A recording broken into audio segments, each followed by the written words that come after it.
আসসালামু আলাইকুম সবাইকে, আশা করি সবাই ভালো আছেন। জাতীয় সঙ্গীত নিয়ে অনেক আলোচনা সমালোচনা চলছে। নেট দুনিয়ায় সবাই সবার মতামত দিচ্ছেন। কারো পছন্দ হচ্ছে, কারো হচ্ছে না, কেউ আক্রমণ করছেন, কেউ করছেন না। তবে আমার মনে হয় যে এটা যার যার ব্যক্তিগত মতামত। এতে কেউ কাফির হয়ে গেল না, কেউ মুসলমানও হয়ে গেল না। ওইটা আল্লাহর হিসাব। কে কতটুকু গুনাহ করছে, কে কতটুকু করছে না। আমি মানুষ, আপনি মানুষ, সেটার বিচার করার বিচারক নন আপনি। তো যাই হোক, তবু আমরা করি। তবু আমরা মানুষ হয়ে মানুষের বিচার করতে যাই। আমরা মানুষ হয়ে মানুষকে আহ, জান্নাতে যাবে না জাহান্নামে যাবে সেটা আহ, জেনে ফেলি, সেটা জানারও আস্পর্ধা দেখায় ফেলি। তো যাই হোক, আহ, যেটা আমি বলতে যাচ্ছি, কারণ কি এই কথাগুলো বলার, যখনই আমি একটা পোস্ট দিই তখনই দেখা যায় যে নিচে 4-5 জন দিবে আপনি কোনো ইসে জানেন না, আপনার কোনো জ্ঞান নাই, আপনার রাজনীতি সম্পর্কে জ্ঞান নাই, আপনার এই সম্পর্কে জ্ঞান নাই, আপনি কেন বলতে আসছেন। তো হ্যাঁ ভাই, আপনি হয়তো আমার চেয়ে বেশি জ্ঞানী হতে পারেন, আপনার রাজনীতি সম্পর্কে অনেক ভালো জ্ঞান থাকতে পারে। তো আমি যেহেতু সাধারণ মানুষ, বাংলাদেশ যেহেতু একটা গণতান্ত্রিক দেশ, মানুষের কথার মূল্য আছে। তো আপনি তো আমার মুখ বন্ধ করতে পারবেন না, আমি তো বলবোই।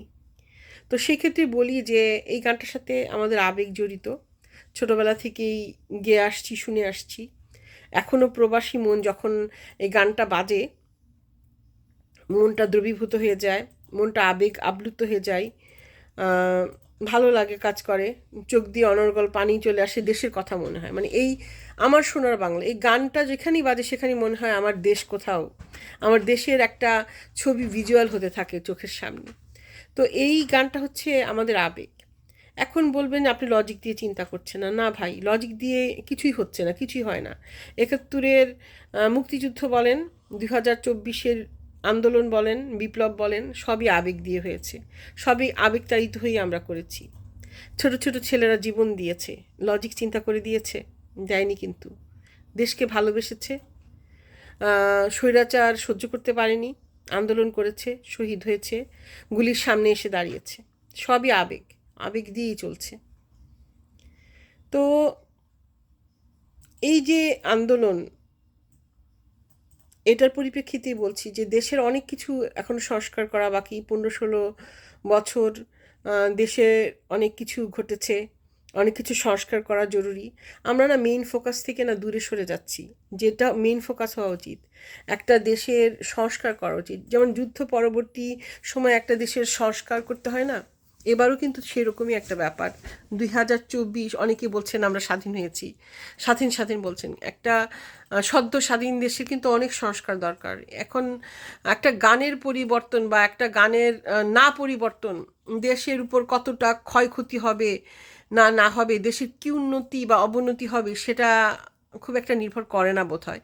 এটা এই গান নিয়ে, এই জাতীয় সঙ্গীত নিয়ে পরেও চিন্তা করলে চলবে, কিন্তু এখন ফোকাস করতে হবে যে বন্যা হচ্ছে, বর্তমান যে রাজনৈতিক অবস্থা, সামাজিক সংস্কার, অর্থনৈতিক সংস্কার, সেগুলোর উপর।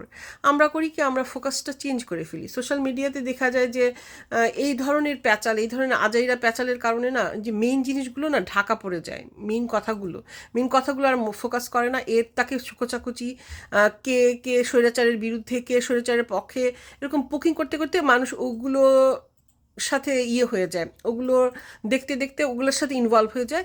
আসল যে ব্যাপারগুলো ফোকাস করা দরকার, যে দেশের উন্নতি, দেশের সংস্কার, যাতে দুর্নীতি না হয়, এগুলোর দিকে ফোকাস থেকে আমরা দূরে সরে যাই।